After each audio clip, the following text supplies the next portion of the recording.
Someday we'll get paid for this.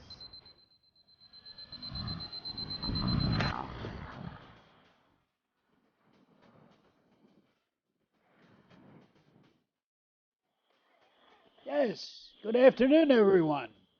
This is a change of venue for Scrapple Productions.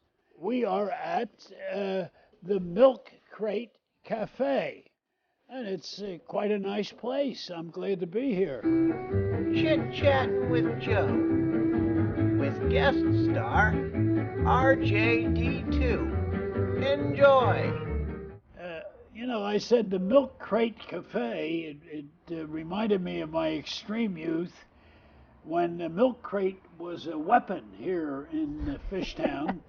Well, everything was probably a weapon in Fishtown when you were growing up, right? People used to say, would you like a milk crate through your front window?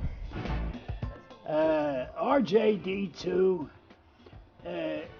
is a native of Eugene, Oregon, who was raised in Columbus, Ohio. And I heard him say that he worked in Houston, Austin, in Texas. Yep. And also in the Bay Area.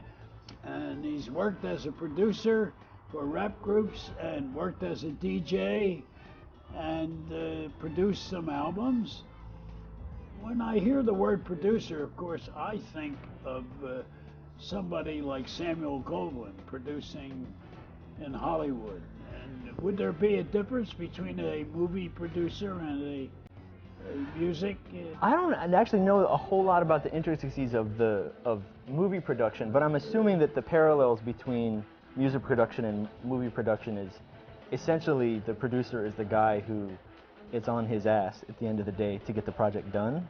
He's almost like a project manager. Do you have an idea that you're looking for a certain genre in music when you're producing, or are you more interested in the sound of a certain group? What you're talking about in terms of the sound is a bigger dictating factor for me.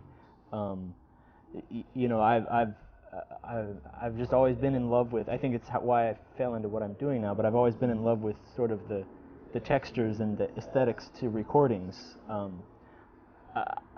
Live music didn't enthrall me the same way that what can be achieved on a record.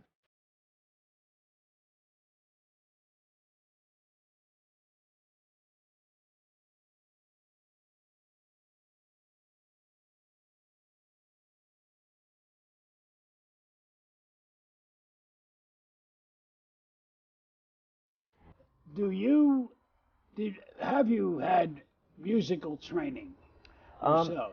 I did have a little bit of musical training. I took some piano and guitar lessons when I was younger, and then I went to a vocational music school in high school. That's interesting. A vocational school which had a musical major. Yeah, it was really cool. Great. For my first 3 classes, basically my day was split in half. So the first half of the day, I'd take math, history, and English or something like that, and then at 11 o'clock, I'd go over to the music school. And so from 11 to 3, I'd have composition and theory and classical studies and. That's very interesting. And you have a new album called The Colossus, and who are some of the performers you have on the album?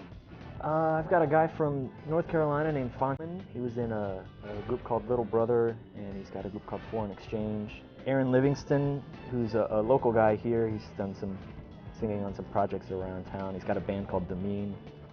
This guy named Kenna, who's from Virginia Beach. He's affiliated with the Neptune's Star Trek guys. And then there's 3 rappers from Columbus, Ohio. Illogic, The Catalyst, and NP.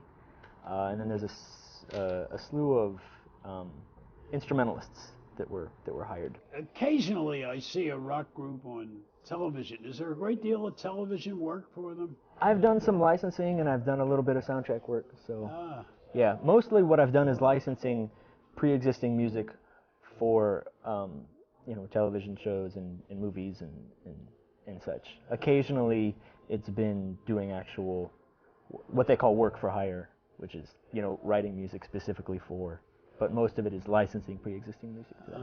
Oh, yeah. How about some examples of where your work has been seen or heard? I think the most visible one is on a show called Mad Men.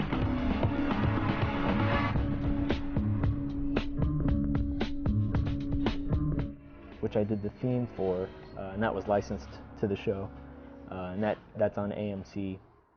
Done a fair amount of commercials, licensing to CSI. I did a video game called Getting Up. There's been movies, Wimbledon and Freedom Land, and there's others that I'm forgetting at the moment. Yeah. Okay, RJ, thank you very much.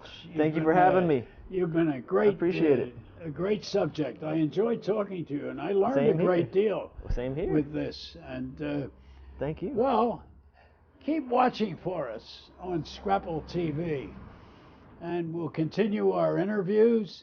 We'll continue perhaps reviews of current albums and recordings, and I'll sign off the usual way I do by saying TTFN. Ta-ta for now.